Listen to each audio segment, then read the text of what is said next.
Je vous rappelle le hadith de Hudhayfa ibn Asid al-Ghifari, radiyallahu anhu. Le prophète sallallahu alayhi wa sallam apparut tandis que nous étions en train de discuter d'une question. Le prophète sallallahu alayhi wa sallam a dit: Qu'évoquez-vous? Nous avons répondu: Nous évoquons l'heure. Le prophète sallallahu alayhi wa sallam a dit: Elle ne se lèvera pas avant que vous ne voyez 10 signes avant son arrivée. Puis le prophète sallallahu alayhi wa sallam a mentionné la fumée,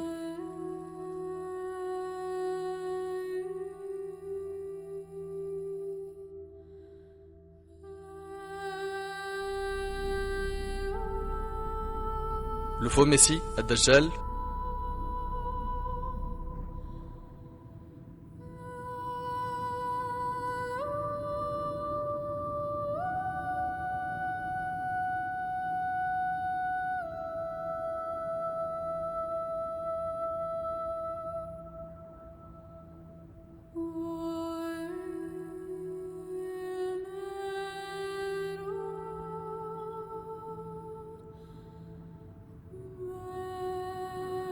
Tu m'entends?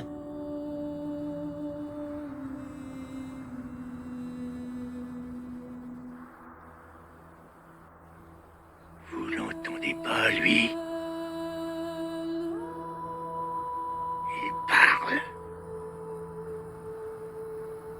Qui? Le borgne.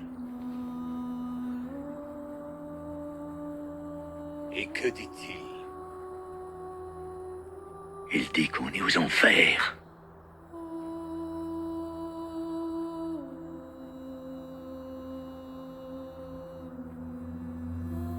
la bête,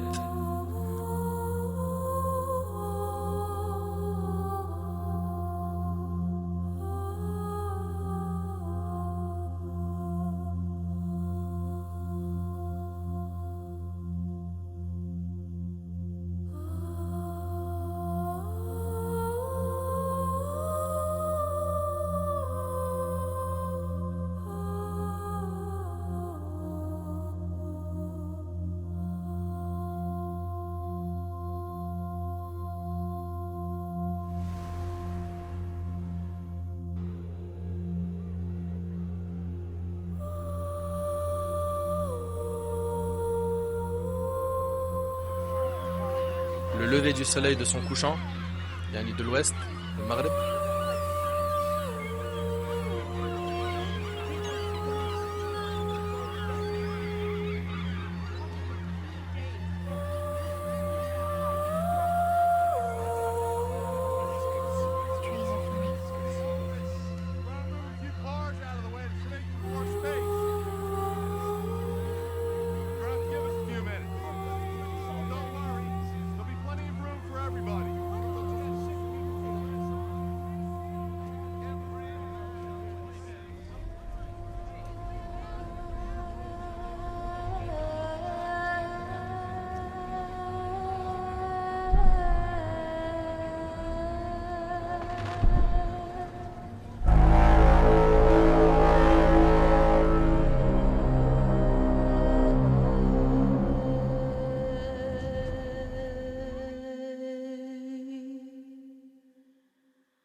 la descente de Isa alayhi salam, la descente du ciel de Jésus fils de Marie,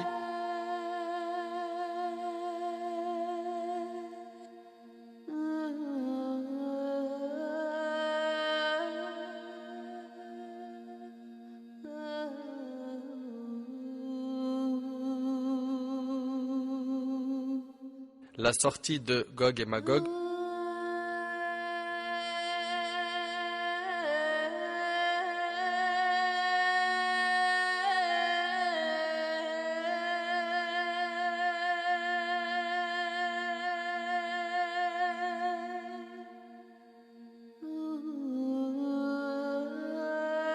trois engloutissements, un en Orient, un autre en Occident et un troisième dans la péninsule arabique.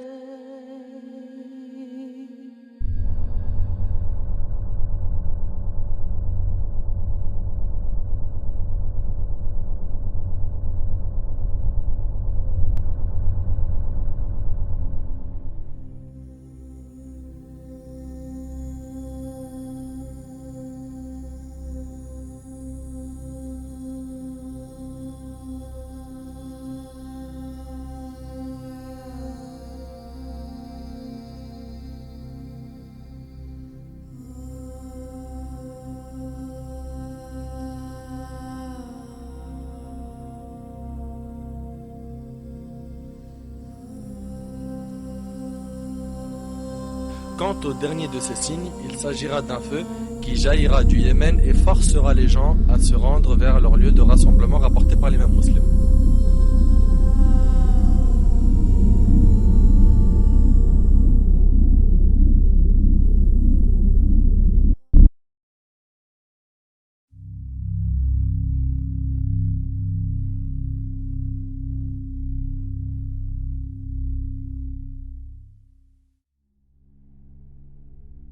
Ibn al-Mubarak, dans son livre Az-Zuhd, At-Tirmidhi dans ses Sunan, Abu Nu'aym dans l'Hilya, Abu Ya'la dans son Musnad, Ibn Hibban dans son Sahih, Al-Hakim dans le Mustadrak ont rapporté, d'après Abu Sa'id al-Khudri radiyallahu anhu, que le prophète alayhi salatu wassalam a dit: comment pourrais-je me réjouir alors que l'ange de la trompe a certes collé la trompe à sa bouche? Il parle d'Israfil. Écoutez bien, comment pourrais-je me réjouir alors que l'ange de la trompe a certes collé la trompe à sa bouche? Plissez le front et prêtez l'oreille en attendant qu'on lui ordonne de souffler. Et alors il soufflera. Et là il y aura une dernière étape, celle où Allah tabaraka wa ta'ala ordonnera à l'ange Israfil de souffler dans la trompe. Dès qu'il soufflera dans la trompe, ceux qui seront dans les cieux et ceux qui seront sur la terre seront foudroyés. Mais c'est quoi la trompe? Abdullah ibn Amr ibn al-As radiyallahu anhu m'a dit: un bédouin est venu vers le prophète sallam et a dit: qu'est-ce que la trompe? Le prophète sallam a répondu: c'est la corne dans laquelle on soufflera, rapporté par Ahmad at-Tirmidhi et d'autres. Donc c'est Israfil qui soufflera dans la trompe, c'est sa responsabilité. C'est donc Israfil qui soufflera dans la trompe, c'est sa responsabilité. Il soufflera 2 fois, d'autres avis disent que c'est 3 fois. Il y a divergence. La première fois où l'ange soufflera, les gens seront foudroyés. Tout le monde va mourir. Et la deuxième fois, les gens seront ressuscités. Allah tabaraka wa ta'ala dit dans Surat Az-Zumar, Surat 39, verset 68: وَنُفِخَ فِي الصُّورِ وَنُفِخَ فِي الصُّورِ فَصَعِقَ مَنْ فِي السَّمَاوَاتِ وَمَنْ فِي الْأَرْضِ إِلَّا مَنْ شَاءَ اللَّهُ ثُمَّ نُفِخَ فِيهِ أُخْرَى فَإِذَا هُمْ قِيَامٌ يَنْظُرُونَ. Et on soufflera dans la trompe. Et voilà que ceux qui seront dans les cieux et ceux qui seront sur la terre seront foudroyés, sauf ceux que Allah voudra épargner. Puis on y soufflera et les voilà debout à regarder. Et Allah tabaraka wa ta'ala dit dans Surat An-Naml, Surat 27, verset 86: وَيَوْمَ يُنْفَخُ فِي الصُّورِ فَفَزِعَ مَنْ فِي السَّمَاوَاتِ وَمَنْ فِي الْأَرْضِ إِلَّا مَنْ شَاءَ اللَّهُ وَكُلٌّ آتَوْهُ دَاخِرِينَ. Et le jour où l'on soufflera dans la trompe, tous ceux qui sont dans les cieux et ceux qui sont dans la terre seront effrayés, sauf ceux que Allah a voulu préserver. Et tous viendront à lui en s'humiliant. Quant au rassemblement du jour de la résurrection, il est rapporté dans les hadiths que les gens, croyants comme non-croyants, seront ressuscités pieds nus, non circoncis. Ibn Abbas radiyallahu anhu rapporte: le prophète sallam se leva parmi nous et dit: vous serez ressuscités pieds nus et non circoncis. Allah subhanahu wa ta'ala dit: tout comme nous avons commencé la première création, ainsi nous la répéterons. Et le premier être qui sera vêtu au jour de la résurrection sera Ibrahim, l'ami intime d'Allah Azza wa Jal. Et c'est rapporté par l'imam al-Bukhari. Mes frères et sœurs, ceux qui seront raffermis de toutes ces tentations que l'on a citées seront les pieux. Les pieux.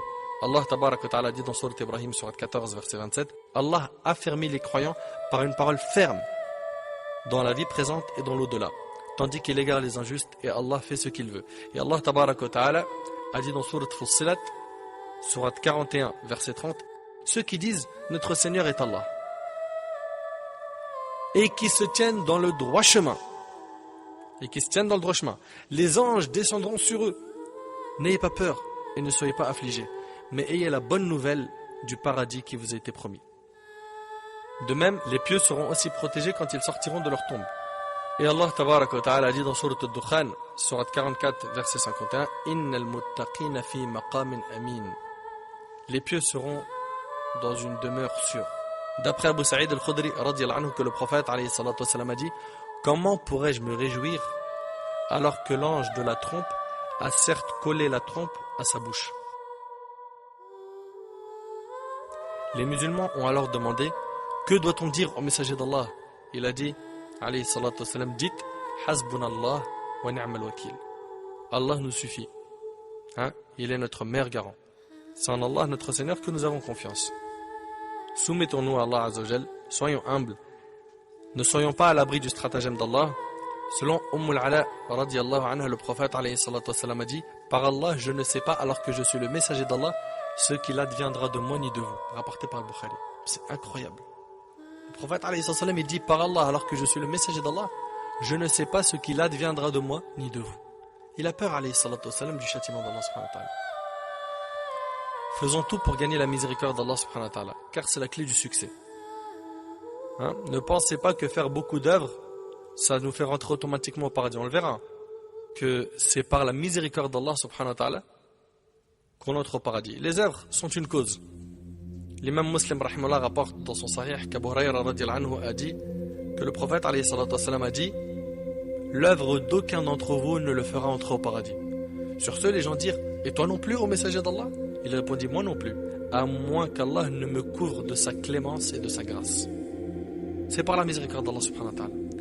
Et bien sûr, pour la miséricorde d'Allah subhanahu wa ta'ala, il faut la mériter. Il faut œuvrer, il faut travailler, il faut être sincère, chercher à se rapprocher de la piété, se corriger, ne pas se contenter de ce qu'on fait. Et de dire: alhamdoulilah, je fais mes 5 prières par jour, ça suffit.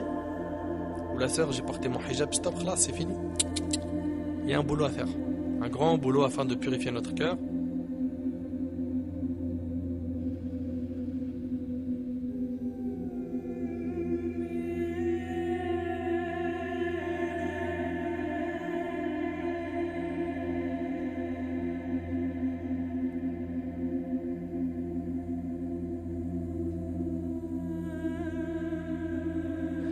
Alhamdulillah, on vient de finir les grands signes de la fin des temps. Je demande à Allah tabarak wa ta'ala de faire que cette série soit utile.